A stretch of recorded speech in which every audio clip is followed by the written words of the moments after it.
Welcome in, guys. Great night in DFW sports tonight as we get started here. Rangers get the win tonight. Mavs get the win tonight as well. Hard to beat it when you have got both the Mavs and the Rangers winning on the same night, especially the Mavs' big playoff win tonight against the Clippers. And the Rangers get back on track against the Reds, who they have a 3-game series with. Obviously, this was the first of 3. Good to see, very good to see the Rangers getting back on track tonight with the win. It was looking a little dicey at times, but they were able to pull it off. Marcus Semien with a clutch home run in the bottom of the 8th inning. And the Rangers are able to slam the door in the 9th thanks to Kirby Yates, who still remains unscored upon in his 2024 season. How about that? So we'll get into all of the major key moments of the Rangers game tonight for you. We'll do some recap. We'll do some box score review. First of all, though, just want to welcome everybody joining us, whether you're watching live or whether you're watching it on replay. Thank you so much. And of course, guys, here at Right On Rangers, we cover pretty much everything sports, but we like to put a little bit of emphasis on all the teams that we love from the great state of Texas, including the Rangers, and most certainly the Rangers during baseball season. But we're going to talk a little bit Mavs tonight at the end. We're going to talk a little Cowboys at the end tonight as well. So more to come on all that in just a little bit. But first, let's start with this. The Rangers before tonight, I want to say the Rangers were 2 for 21. 2 for 21 with runners in scoring position. So their last 21 opportunities, Rangers 2 for 21 with runners in scoring position. Absolutely abysmal. And look, it continued tonight. What's up, everybody on YouTube, by the way? I see a couple of comments. Joseph, Levi, what's up, guys? Absolutely terrible. And it only got worse tonight. In fact, the runs that the Rangers scored tonight were all off the long ball. All off the long ball. Evan Carter hits a home run early on in this one.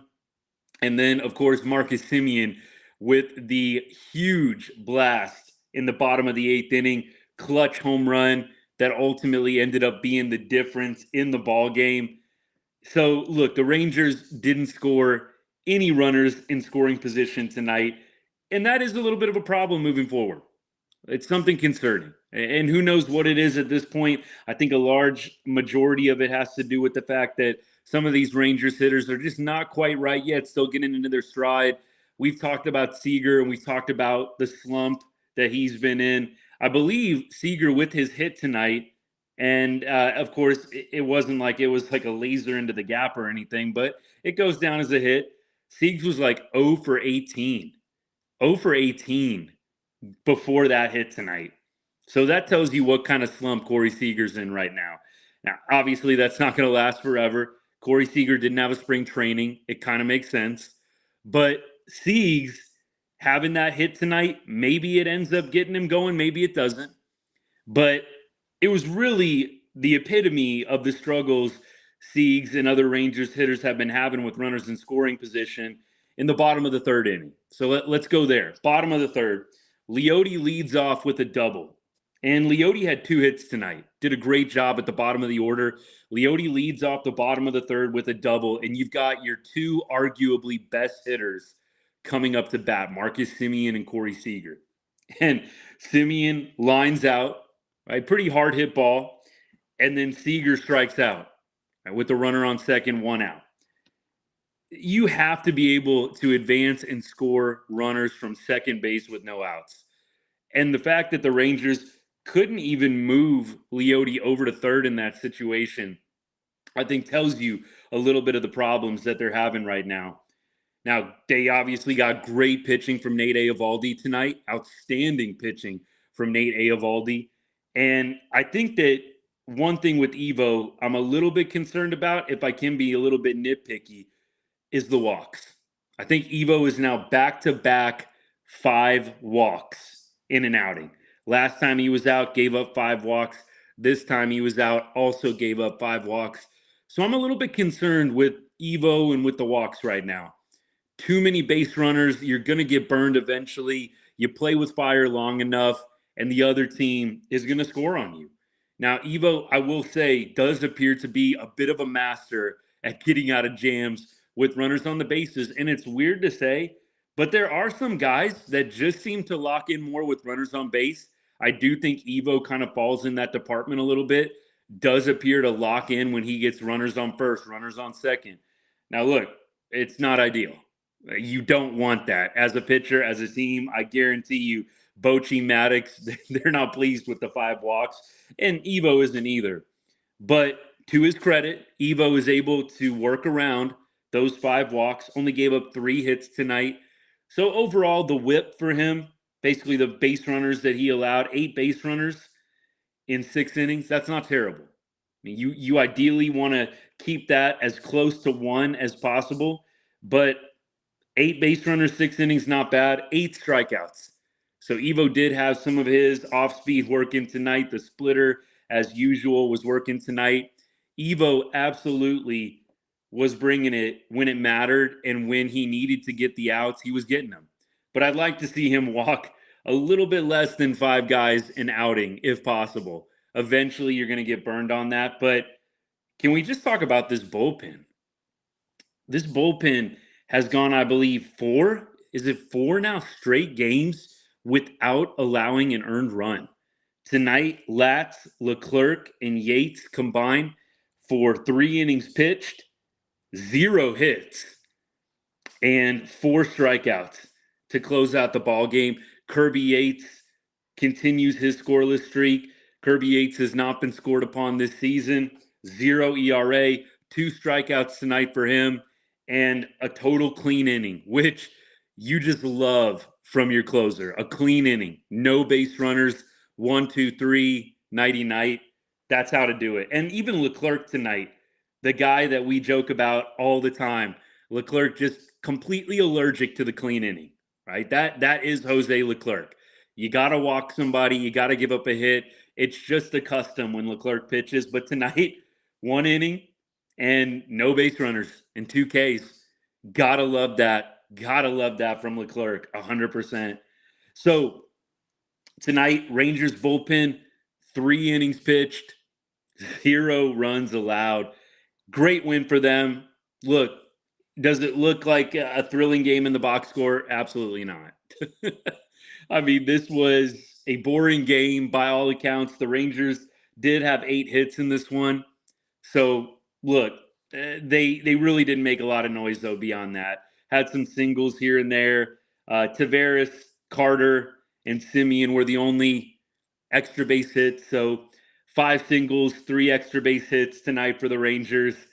And just nothing was really materializing for them. When they got something going, they grounded into a double play or guys would strike out. We talked about the 3rd inning with Leote leading off with a double, not even be able to move him over to third base. And there were a couple other moments too. Nate Lowe grounds into a double play. I think it was in the 5th inning when we had a little bit of momentum. Just wasn't the Rangers' night moving guys around the base path. Had to do it with the long ball, and the Rangers were lucky to cash in on 2 home runs tonight by Evan Carter and by Marcus Semien. And let's talk Evan Carter. Evan Carter is definitely picking things up from how he started this year off. What was it, 0 for 15? Something like that. I want to say 0 for 15. I mean, Carter is picking things up. And he is now, at 5 home runs, I believe, on the year, 5 bombs. I mean, Evan Carter is probably front runner for Rookie of the Year right now, especially with Jackson Holliday getting sent down to the minor leagues. I mean, I don't really know. Maybe the Cowser kid from Baltimore, maybe he's up there. I know he's had a pretty decent start to the year, but Evan Carter, 5 bombs, solid on base percentage. The average leaves something to be desired at 224. But Evan Carter is coming on strong right now and goes 2 for 3 tonight with a bomb, with obviously an RBI and a run scored tonight as well off of that home run. And I really think in that 5 spot, he's comfortable. There's a little bit less pressure. I think it's the perfect place for Evan Carter to be. I think in the 3 spot, hitting right after Seager, You got Doley coming up next. I think there is a little bit of pressure there. You bump him down to the 5 spot, and I think you're seeing things start to open up a little bit. I would love to see him continue to hit in that spot. I think Nate Lowe belongs in that 3 spot, veteran hitter, gives you a quality at bat most times up. And then Langford from the 7 spot. Langford from the 7 spot goes 0 for 3. Not his best night. We did say in the video before the game today that Langford was going to have a big night at the plate. It didn't happen. Said Garcia was going to have a big night at the plate. Didn't happen. But you know what? When the Rangers win, who cares if I'm wrong on those things, man? Rangers win is really all I care about. So 2-1 win tonight. Good stuff. Hey, Mike, what's up, man? I'm seeing some comments from you right now. Yeah, Smitty, Josh Smith, man, he just continues to drive the ball and just put up quality numbers at the plate. 1 for 3, 293 average from him. Josh Smith, really doing an outstanding job filling in for Josh Young. Of course, hard to fill those shoes, but you can't complain with the production that you're getting from Josh Smith in the wake of Josh Young, a huge part of this Rangers lineup, right? Going down with an injury, probably going to be out to the All-Star break. So Josh Smith, man, I can't say enough about him. He had a couple of line outs tonight. I know he had a pretty hard line drive to the second baseman. Josh Smith just really does appear to be seeing the ball well, and I couldn't be more pleased with what we're getting from him. And I'll tell you what, having Nate Lowe back, isn't it just so huge? Because now you really can have Nate Lowe just play first pretty much every day. You don't have to do the Zeke Duran first base. You don't have to really even have Zeke play third. I know they will probably have him play when maybe there's a lefty on. Although I know Josh Smith has gotten some starts against lefties. But with that being said, I just love the idea of Josh Smith getting the majority of that time at third base. He just belongs in the lineup. I know against the lefties, the numbers are probably a little bit worse.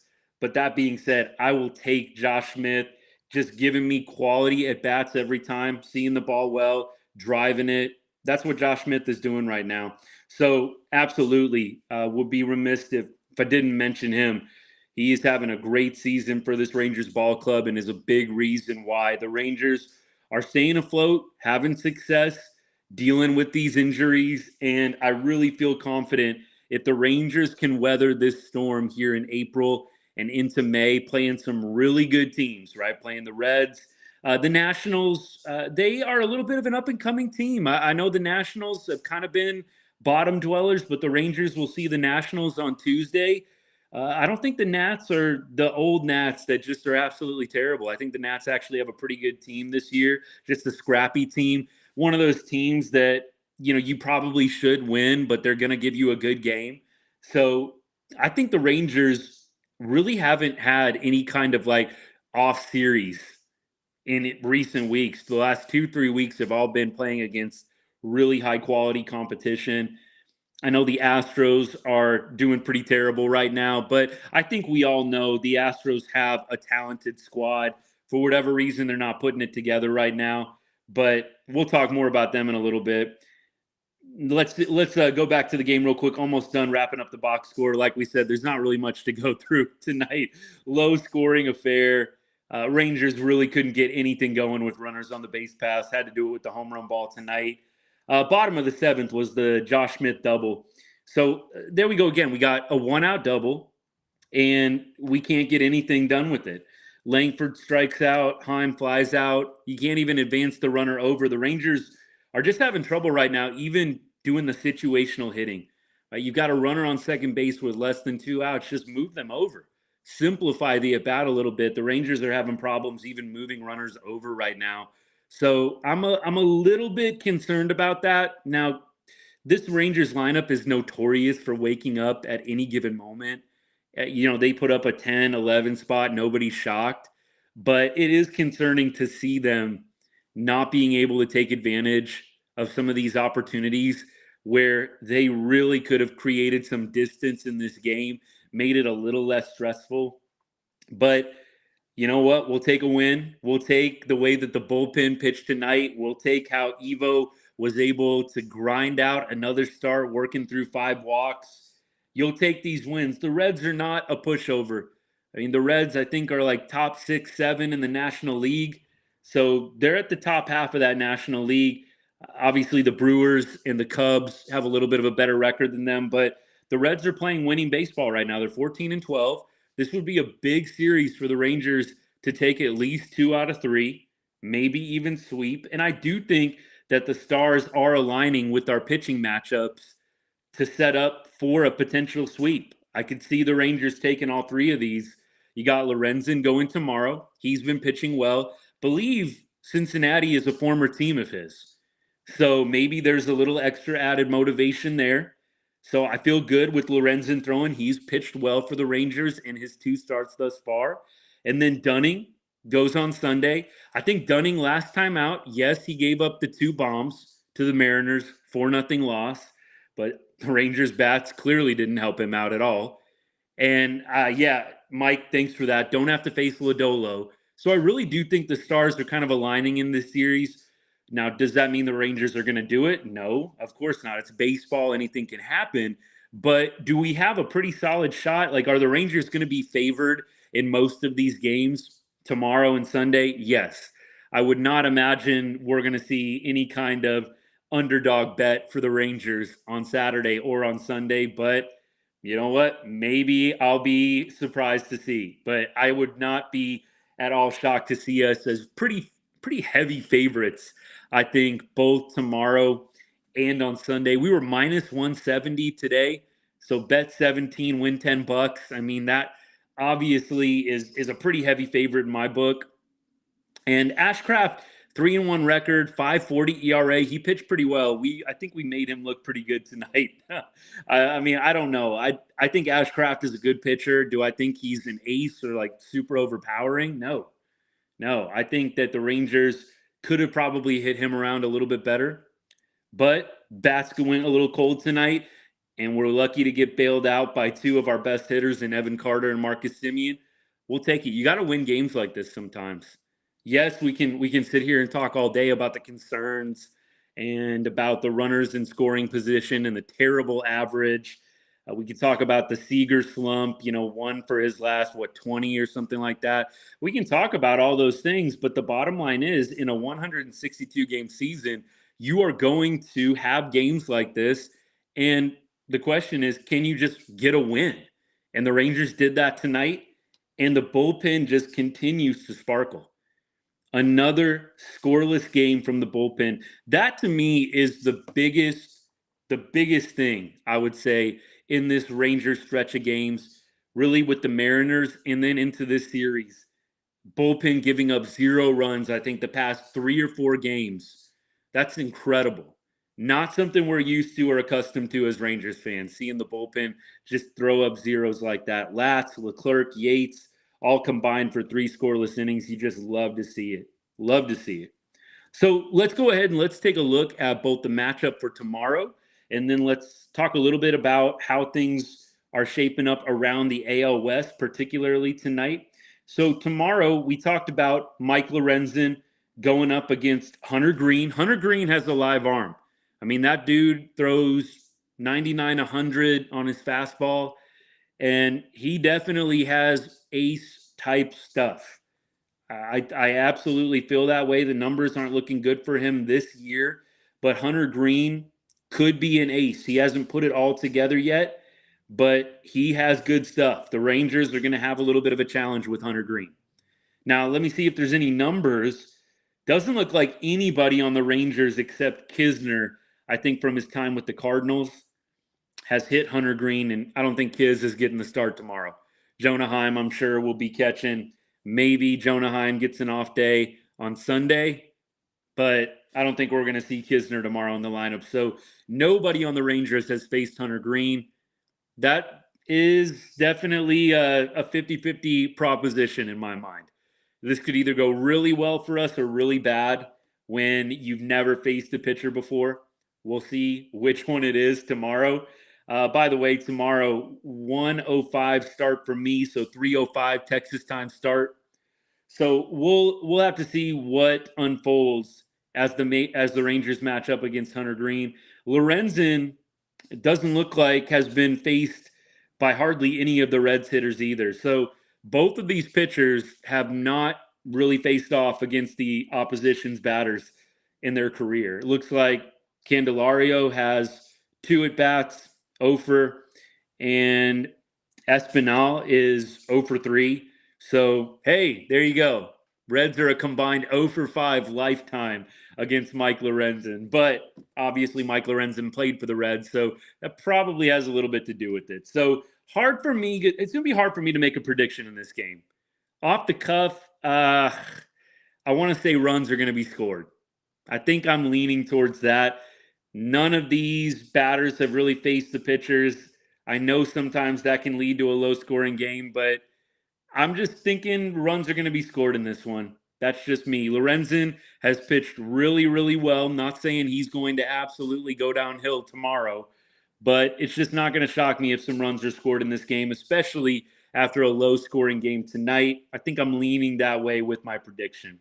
Now, let's take a look around the AL West and let's see what some of the other teams in the division are doing before we wrap up our Rangers talk and talk a little Mavericks, talk a little Cowboys, and then we'll call it a night.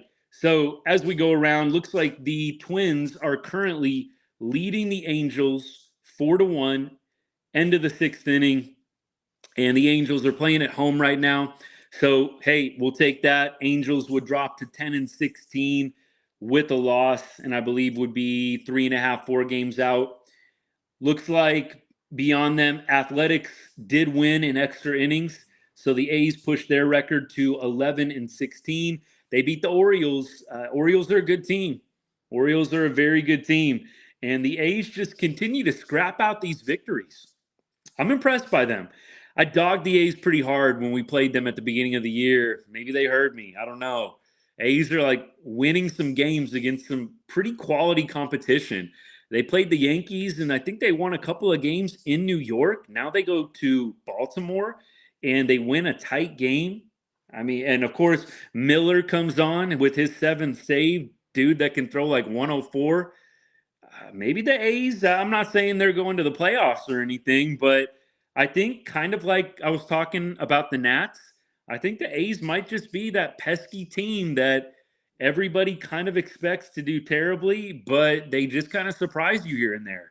So we'll see what the A's do, but they move up to 11-16.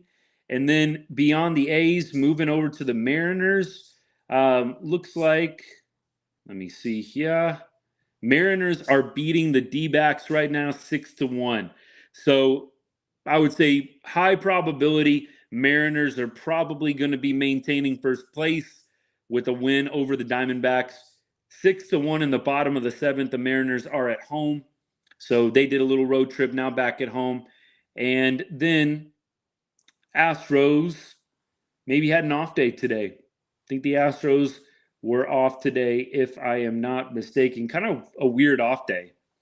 Weird off day on a Friday, but hey, is what it is. So as we look at the standings, Rangers are going to be a half game behind the Mariners. And then after that, A's 3 games out. Angels 3 games out as well, but they would drop back a little bit with the loss. Astros 6.5 games out. Although tomorrow looks like they open up a 2-game series with the Rockies. That might be an opportunity for them to get back on the board. Astros are 7-19 right now on a 5-game losing streak. Yeah, you love to see it. I mean, let's be honest. We love to see something like that because normally we're seeing Astros have won 5 in a row. So let's all just relish this 5-game losing streak. Wouldn't it be something if they went to Colorado and just dropped 2? It wouldn't shock me. I think they're in a little bit of a rut right now. Hopefully, we can continue to win games and just create distance. You know, you always kind of get a little complacent at the beginning of the season. Sometimes I think as a fan, you think to yourself, we got a long year, right? Well, we don't win all these games in a row, or we don't win a series here or there, whatever. But you look at last year and how close it was with that division race in the AL West, right? Mariners, Rangers, Astros, super close race. These games matter. we need to take advantage of the Astros not really clicking right now. So to sweep the Reds this weekend and maybe the Astros lose a couple more, that would be absolutely phenomenal.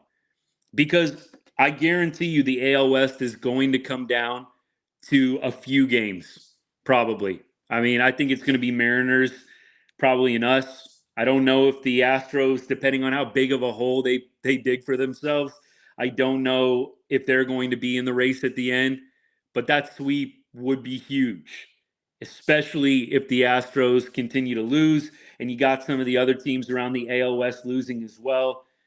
Yo, look, I would love the division. I haven't really talked about this yet this year, but I would love to win the division. But I think having won the World Series like we did last year, I really don't care that much how we get to the playoffs. Just get in. I think we've seen how winning the division can work for you and against you. So obviously, you get the time off, you get to rest your pitchers. But I think we saw some division winners look a little rusty. Baltimore, I think, looked a little rusty when we played them. And it's not a shock to me that we swept them when we got hot and caught fire in Tampa Bay. I think it can kind of be a little bit of a double-edged sword. Like, yes, it's nice to win your division, have that claim, but at the same time, at this point, seeing what the Rangers did last year, just get in the playoffs. So that's really what I'm focusing on right now. Let's just get in. I love that it's not a one-game wild card anymore. I know some people were really frustrated when they changed it. I personally, the best of three, I think, is super ideal when you're talking about baseball. We all know, those of us that have been watching baseball for a long time, we all know on any given day, even the best team in baseball can lose. It's kind of the beauty of baseball. It's why I love it, because even a really bad team can beat the best team in the major leagues on a given night. It's not like that in every sport. It's not like that in football, in my opinion. The worst team in football is not going to beat the best team in the NFL very often if you had them play 100 times. Just my opinion. So I really love that they moved it to a 3-game series. So I'm not as concerned if we make wild card. Yeah, I do agree with this. I really do feel like it. Look, maybe some people would argue the AL Central. I think the AL Central has been pretty bad, but in the AL Central, the Guardians are looking good, the Royals are looking good, even the Tigers are looking pretty good. So we'll see. It's early. It's very early, but I do think at this point the AL West is the worst division in the AL. And if we look around the league in the NL, I think that probably is going to hold true as well. So AL West, a little bit down this year. That being said, Rangers, solid team. Mariners, solid team. I think that both those teams can go up against anybody in the major leagues and have a legitimate chance to win a series. So I do think the Rangers are going to be fine getting into the playoffs. I feel pretty confident that they're going to either make wild card or win the division. Yes, there's going to be some other teams around the league competing for the 3 wild card spots, no doubt. But the Rangers are only going to get better. I don't know how you could say any different. The Rangers are only going to get better when they bring back all those starting pitchers. Right, when they get Josh Young back, they are only going to get better. So, as far as I'm concerned, I think that the Rangers need to tread water. Hopefully, they can win some series like this one, for example. But against some tough teams, maybe get some splits if it's a 4-gamer. Just stay above 500, maybe get on a few runs. But if the Rangers can just survive until the middle of the summer when the reinforcements arrive, I think they're going to take off from there. I really do. And these rookies, Carter, Langford, give them more at bats, and they are only going to get more refined, which just makes this lineup even more dangerous. So, hey, there's baseball for you for tonight. And we're going to do a little bit of a segue into the other game that was on tonight, and that is the Dallas Mavericks. Dallas Mavericks win tonight. Big win to take a 2-1 series lead, and it got a little chippy at times. I don't know how many of y'all watched the game, but The Mavericks game got a little bit chippy tonight. Russell Westbrook, I mean, that dude just had an agenda, it seemed like, from the get-go to just be an instigator. Just be an absolute instigator tonight. I mean, the hard fouls, getting in people's faces. Just, he just went into this game, I really feel like, deciding I'm going to be an irritant tonight.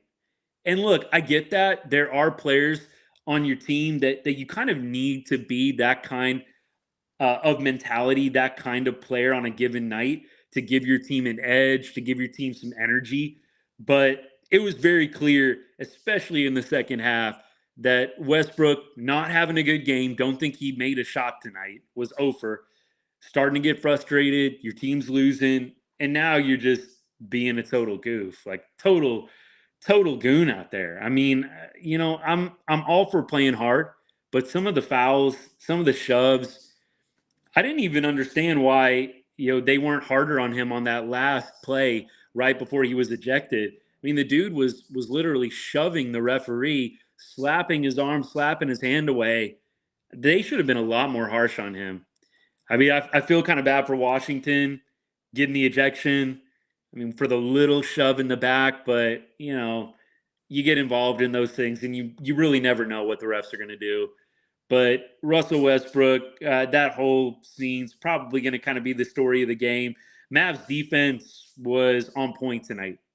You don't see the Mavs giving up less than 100 on a given night. Most of the time, and I know those of us that have been Mavs fans for a while, especially the past 5 years, I mean, we're used to the Mavs giving up 130, 125, right? To see a 90 on the other team's side, phenomenal.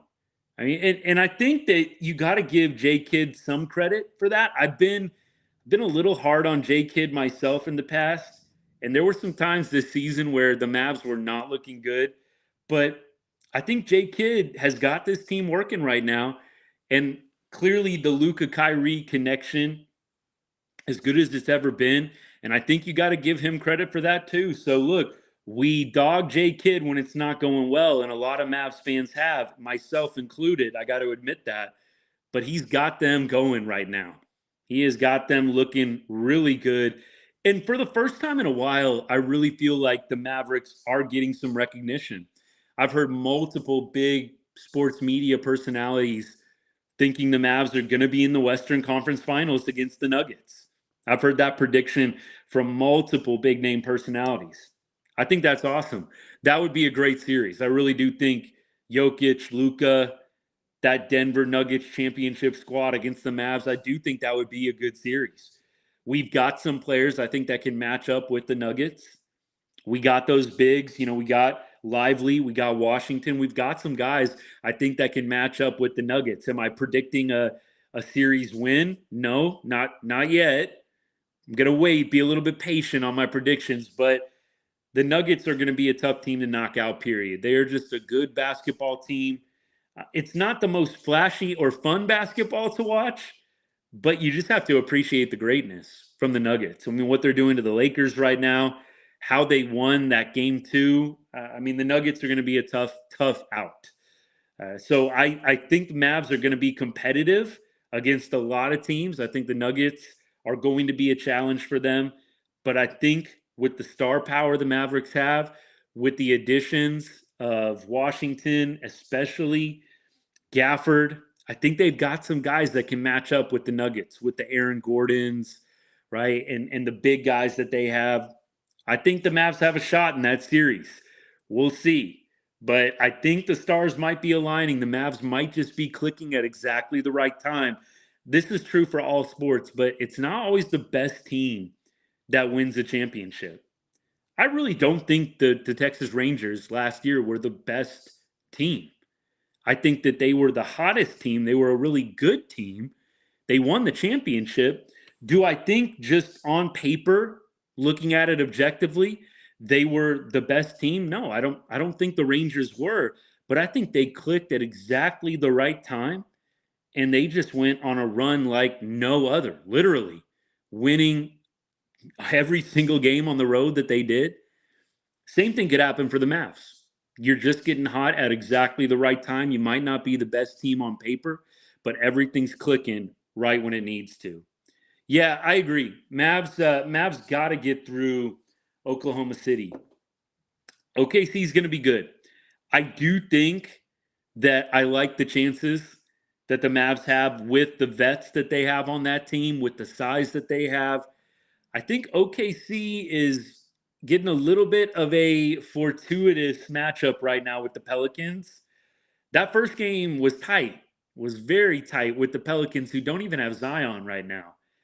I really feel pretty confident if the Pelicans had Zion. I don't know if OKC is winning that series. That's just my gut feeling. Okay, look, I know we could argue and go back and forth on that, but I don't think that the Pelicans are losing to OKC if they have a healthy Zion who's dominating. That's how I feel about this series. I think that OKC is getting a little bit of a fortunate matchup without having to face him, without having to face them at full strength. So we'll see. We'll see how the Mavs match up against them. By the way, I don't know the bracket. I've been just pretty locked into this series, but would OKC be the next opponent? Is that what it would be? Or is there somebody else that we'd have to see first? I think that sounds right, but I just want to kind of pull up the bracket here and see what the potential next round matchups would be for everybody now that my curiosity's there. Okay, so OKC would be next, and clearly OKC would be the home team for that series. But look, if this Clippers series showed you anything, all you got to do is win one game on the road, easier said than done, and you got home court back. I think the Mavs can go up and win one game in Oklahoma City. I remember it was probably a couple months ago. I was out with one of my buddies. It was a game where Luka, probably not even a couple months ago, it was probably a month ago. We went to OKC. Luka didn't play. Kyrie was on an absolute heater, right? It was like one of those where he was putting up 30 plus multiple games in a row. And we went to OKC, didn't have Luka, and we pretty much pushed them all the way to the end of the fourth quarter. It was a very, very close game. OKC pulled away at times, but we just stayed in the game. And down the stretch, it was tight. And that was without Luka. So I do feel like there's a lot of young guys on this OKC team. Do you doubt them because of that? No. But I think you do say Mavs got a lot of veteran pedigree. Luka has been to a Western Conference Finals, and he's one of the best players in the NBA. Kyrie, one of the best players in the NBA, won a championship. So, in my opinion, I think the Mavs are probably going to be favored in that series. Depending on how this goes with the Clippers, let's not get too far ahead of ourselves, right? But if the Mavs kind of clean up on the Clippers here, not going to shock me if the Mavs are slightly favored in that series despite not having the home court. We'll see if I'm wrong on that one, but love what I'm seeing from the Mavs. Kind of a unique game from them. You would have expected probably a high scoring affair. I don't know, Luka. I don't think even broke 30 points. I mean, that is rare from him. Luka had 22, one away from a triple dub. Kyrie had 21. I mean, it's just not often you see both those guys scoring in the low 20s. Usually one of them's over 30. Luka's maybe even sniffing 40. So this was a weird game, a good game though for the Mavs to see that they can play this level of defense. I think that's a good sign moving forward. And we'll see what happens in game 4, but it sure would be great to go back to LA with a 3-1 series lead.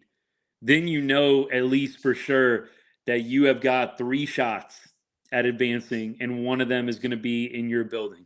So that's going to be the goal. Let's go up 3-1. Maybe we clinch it in LA.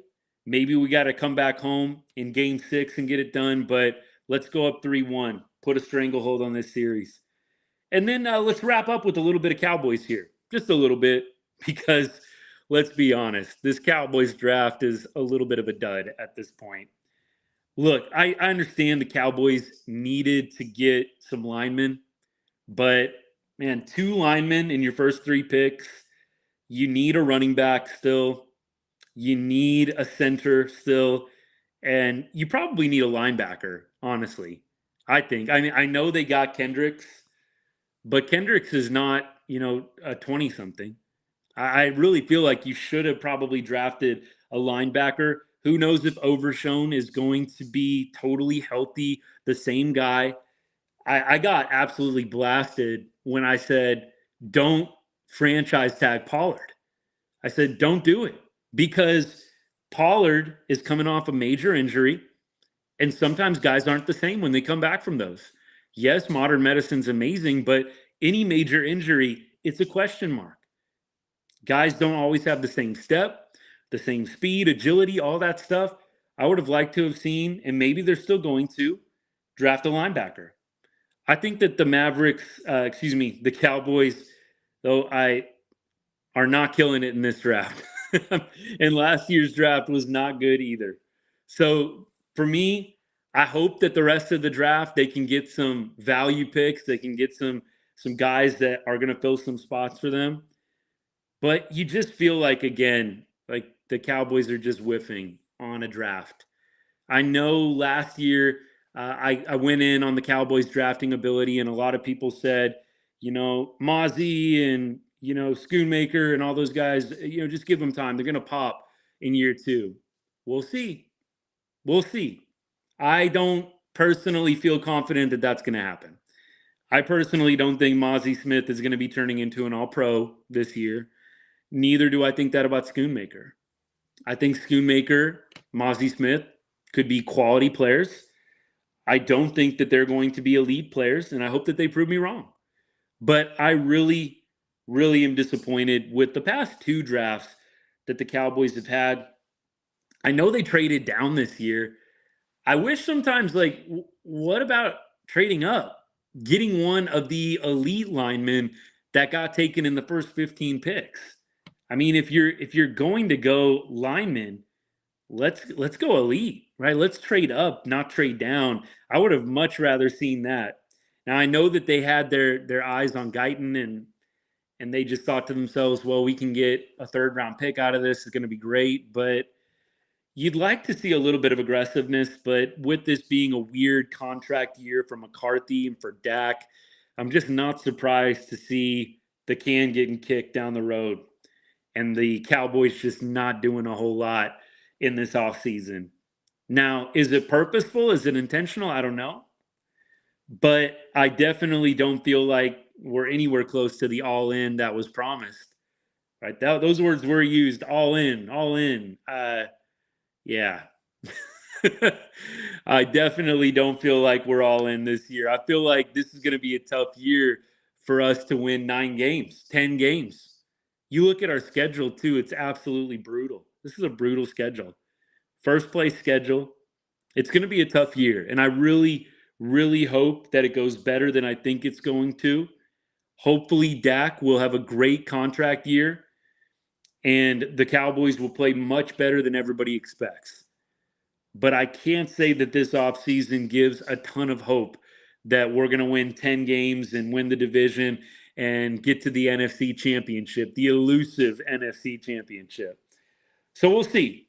Let me check out the Cowboys draft, by the way. I know they were doing kind of a rapid fire tonight and just drafting a bunch of people.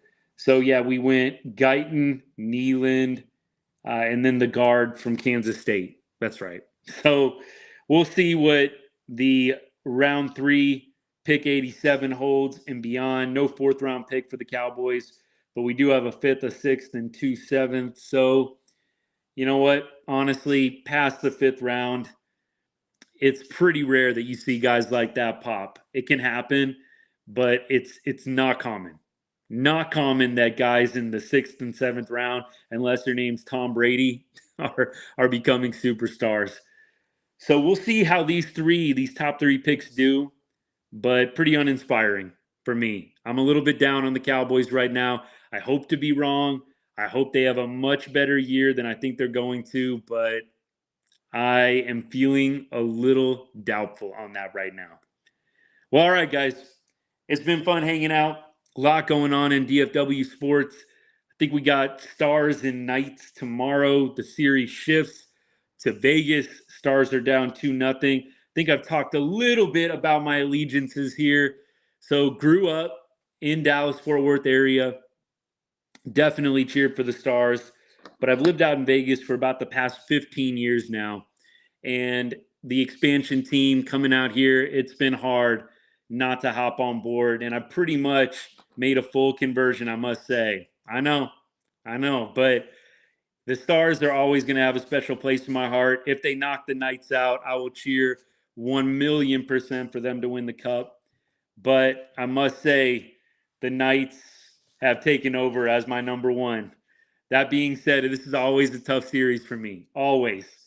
And if, like I said, the Stars are able to come back, beat the Knights, I will fully cheer for them the rest of the way.